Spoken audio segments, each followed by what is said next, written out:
আসসালামু আলাইকুম বন্ধুরা, অপ্পো গ্লোবাল মার্কেটে আরও একটি নতুন স্মার্টফোন লঞ্চ করেছে। যে স্মার্টফোনটির নাম OPPO A57। ফোনটির হাইলাইটেড ফিচারগুলোর মধ্যে রয়েছে 5000 mAh এর ব্যাটারি, 33 ওয়াটের ফাস্ট চার্জার এবং মিডিয়াটেকের হেলিও G35 চিপসেট। তো বন্ধুরা, আজকে আমরা দেখব অপ্পো এই স্মার্টফোনটির বক্সে কি কি দিয়েছে এবং স্মার্টফোনটি কাদের জন্য ভালো হবে সব কিছু নিয়ে বিস্তারিত আলোচনা করব। তো বন্ধুরা, তাহলে চলুন আর বেশি কথা না বাড়িয়ে সরাসরি ভিডিওতে ঝাঁপিয়ে পড়া যাক। বন্ধুরা চলুন প্রথমে দেখা যাক ফোনটির বক্সে কি কি দেওয়া হয়েছে।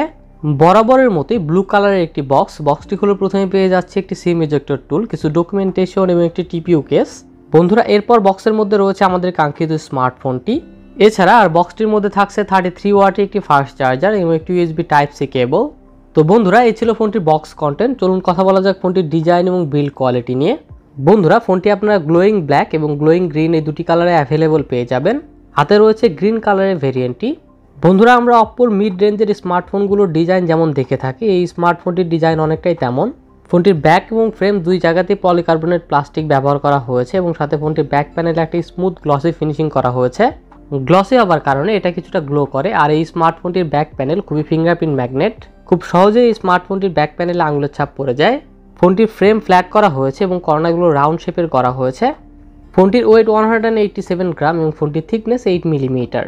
ফোনটি ইনহ্যান্ড ফিলের দিক থেকে যথেষ্ট ভালো, ছোট বড় সব হাতে অনেক সুন্দর মানিয়ে নিতে পারবে। তবে স্মার্টফোনটি কিছুটা স্লিপারি, হাতে গ্রিপ করা কিছুটা প্রবলেম মনে হতে পারে অনেকের কাছেই। তবে স্মার্টফোনটির বিল্ড কোয়ালিটি অনেক ভালো, হাতে নিয়ে অনেক সলিড একটা ফিল পাওয়া যায়। পোর্টস অ্যান্ড বাটনস নিয়ে বললে ফোনটির ডান পাশে রয়েছে পাওয়ার বাটন, বামে রয়েছে ভলিউম রকার এবং সিম কার্ড ট্রে। ফোনটির নিচের দিকে রয়েছে Type-C charging port, 3.5mm headphone Jack, primary microphone এবং স্পিকার গ্রিল। আর ফোনটির ওপরের দিকে কিছুই নেই, একদম প্লেন। বন্ধুরা, ফোনটিতে সাইড মাউন্টেড ফিঙ্গারপ্রিন্ট সেন্সর রয়েছে, অর্থাৎ পাওয়ার বাটনটাই ফিঙ্গারপ্রিন্ট সেন্সর হিসেবে কাজ করবে। আমার কাছে এই স্মার্টফোনটির ফিঙ্গারপ্রিন্ট সেন্সর কিছুটা স্লো মনে হয়েছে, এটা আরও ফাস্ট হওয়ার দরকার ছিল। বন্ধুরা, ফোনটিতে সিম কার্ড ট্রে রয়েছে, আপনি সেখানে দুটি ন্যানো সিম কার্ড এবং একটি মাইক্রো SD কার্ড ব্যবহার করতে পারবেন। অর্থাৎ ফোনটিতে একটি dedicated micro SD card slot দেওয়া হয়েছে। OPPO A57 ফোনটিতে ডিসপ্লে হিসেবে ব্যবহার করা হয়েছে 6.56 ইঞ্চির 60 হার্জের একটি IPS LCD ডিসপ্লে।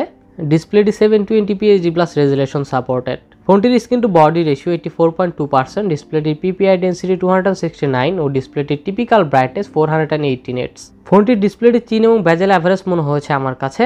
ফোনটির যে প্রাইস সেই হিসেবে এখানে 90 হার্জের রিফ্রেশ রেট অথবা 1080p ফুল HD+ রেজুলেশনের ডিসপ্লে থাকলে বেশি ভালো হতো। তবে ডিসপ্লেটির টাচ রেসপন্স যথেষ্ট ভালো ছিল। বন্ধুরা, ফোনটির ডিসপ্লে সেটিংসে বিভিন্ন কালার মোডে শিফট করার অপশনও আছে।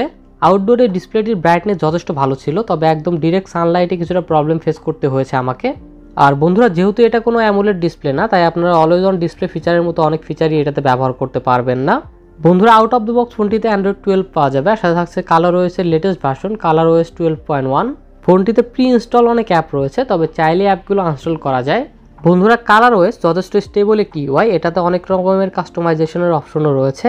বন্ধুরা, স্পেসিফিকেশনস নিয়ে বললে চিপসেট হিসেবে ফোনটিতে ব্যবহার করা হয়েছে মিডিয়াটেকের হেলিও G35 চিপসেট। এটি 12 ন্যানোমিটার আর্কিটেকচারে বিল্ড করা একটি অক্টোকোর চিপসেট, সাথে জিপিইউ হিসেবে থাকছে পাওয়ার VR G8320।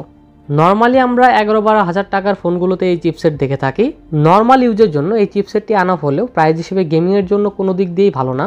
বন্ধুরা, ফোনটির 3টি ভেরিয়েন্ট লঞ্চ করা হয়েছে, যা 3GB RAM 64GB internal storage, 4GB RAM 64GB internal storage এবং 4GB RAM 128GB internal storage. আর ফোনটিতে LPDDR4X RAM ব্যবহার করা হয়েছে এবং স্টোরেজ টাইপ দেওয়া হয়েছে eMMC 5.1। আর এই ফোনটিতে 4GB পর্যন্ত ভার্চুয়াল RAM আপগ্রেড করার সুবিধাও রয়েছে। আমাদের কাছে 4GB র্যামের যে ভেরিয়েন্টটি আছে, ভার্চুয়াল RAM আপগ্রেড করার পর এটা টোটাল RAM হয়ে যায় প্রায় 8GB। ফোনটির RAM ম্যানেজমেন্টও যথেষ্ট ভালো লেগেছে আমার কাছে। OPPO A57 ফোনটিতে রয়েছে ডুয়েল ক্যামেরা সেটআপ, 13 মেগাপিক্সেলের মেইন ক্যামেরা যার অ্যাপারচার f2.2 এবং সেকেন্ডারি ক্যামেরা হিসেবে ফোনটিতে রয়েছে 2 মেগাপিক্সেলের একটি ডেপথ সেন্সর। এই স্মার্টফোনের মেইন ক্যামেরা সেন্সরের পিকচার কোয়ালিটি মোটামুটি ভালো, কিছু ক্যামেরা স্যাম্পল দেওয়া হলো দেখলেই বুঝতে পারবেন। আর সেলফি ক্যামেরা হিসেবে ফোনটিতে 8 মেগাপিক্সেলের একটি কর্নার পাঞ্চল সেলফি ক্যামেরা দেওয়া হয়েছে যার অ্যাপারচার f2.0। ক্যামেরা ফিচার হিসেবে নাইট মোড রয়েছে, বিউটি মোড, পোর্ট্রেট মোড এবং অপ্পোর সব ক্যামেরা ফিচারই পাওয়া যায় ফোনটিতে। ফোনটির রিয়ার ও সেলফি দুটি ক্যামেরা দিয়ে সর্বোচ্চ 1080p 30fps পর্যন্ত ভিডিও রেকর্ডিং করা যাবে। ব্যাটারি হিসেবে ফোনটিতে 5000 mAh এর ব্যাটারি দেওয়া হয়েছে। ফোনটির 5000 mAh এর ব্যাটারিকে চার্জ করার জন্য ফোনটির বক্সে দেওয়া হয়েছে 33 ওয়াটের একটি ফাস্ট চার্জার, যা ফোনটির 5000 mAh এর ব্যাটারিকে 0 থেকে 50% করতে পারে মাত্র 30 মিনিটে। বন্ধুরা, হেলিও G35 চিপসেটটি অন্তত বেঞ্চমার্কে 1,60,000-এর মতো স্কোর করেছে। আর পাবজিতে গেমিংয়ের সময় ব্যালেন্স সেটিংসে 40 FPS খেলতে পারবেন। পাবজির পাশাপাশি বাকি গেমগুলোর ক্ষেত্রেও অ্যাভারেজ টাইপের পারফরমেন্স পাওয়া যাবে ফোনটি থেকে। গেমিং করার সময় ফোনটিতে কোনো ওভারহিটিংয়ের মতো প্রবলেম ফেস করতে হয়নি, যা আমার কাছে খুবই ভালো লেগেছে। যদিও এটা কোনো গেমিং স্মার্টফোন নয়, তারপরেও টুকটাক গেমিং করার সুবিধা থাকছে। ফোনটির কানেক্টিভিটি নিয়ে বললে 4G সাপোর্টেড স্মার্টফোন এটি। এছাড়াও ডুয়েল ব্যান্ড ওয়াইফাই এবং ব্লুটুথ 5.3 রয়েছে এই ফোনটিতে। সেন্সর নিয়ে বললে অ্যাক্সেলেরোমিটার, প্রক্সিমিটি ও কম্পাস সেন্সর পাওয়া যায় ফোনটিতে। এখানে কোনো জাইরো সেন্সর নেই। আর সিকিউরিটির জন্য ফোনটিতে সাইড মাউন্টেড ফিঙ্গারপ্রিন্ট সেন্সরের পাশাপাশি ফেস আনলকও রয়েছে। মাল্টিমিডিয়ার ক্ষেত্রে ডিসপ্লে IPS LCD হলেও ফোনটির ভিউইং এক্সপিরিয়েন্স অনেক ভালো ছিল। তবে এখানে 1080p ফুল এইচডি প্লাস রেজুলেশনের ডিসপ্লে থাকলে বেশি ভালো হতো। এছাড়া স্মার্টফোনটির স্পিকারের কোয়ালিটিটা মোটামুটি ভালো ছিল, আর এখানে ডুয়েল স্টেরিও স্পিকার দেওয়া হয়েছে। তো এখন ওভারঅল ফোন নিয়ে বললে ফোনটির 464GB ভেরিয়েন্টের ইন্ডিয়াতে বর্তমান প্রাইস 13,999 রুপি, যা বাংলাদেশের টাকায় প্রায় 16,500 টাকা। যদি স্মার্টফোনটি এই প্রাইজে আমাদের দেশে লঞ্চ হয় তাহলে নর্মাল ইউজারদের জন্য ভালো একটা ডিল হবে। তবে বর্তমানে স্মার্টফোন মার্কেটের যে অবস্থা, আমার মনে হয় এই স্মার্টফোন 18,000-এর নিচে লঞ্চ হবে বলে মনে হয় না। এখন দেখা যাক অপ্পো অফিসিয়ালি আমাদের দেশে ফোনটি কবে লঞ্চ করে। তো বন্ধুরা, আজকে OPPO A57 পর্যন্তই। আপনারা যদি 20,000 টাকার মধ্যে সেরা 5টি গেমিং স্মার্টফোন সম্পর্কে জানতে চান তাহলে লেফট সাইডে ভিডিওটি দেখুন। আর 1 থেকে 2,000 টাকার মধ্যে সেরা 4টি স্মার্টওয়াচ সম্পর্কে জানতে রাইট সাইডে ভিডিওটি দেখুন। তো বন্ধুরা, দেখা হবে আবার নতুন কোনো ভিডিওতে। সবাই ভালো থাকবেন, সুস্থ থাকবেন। মহান আল্লাহ তাআলা আপনাদের সবাইকে সুস্থ সুন্দর একটি জীবন গড়ার তৌফিক দান করুন। আল্লাহ হাফেজ।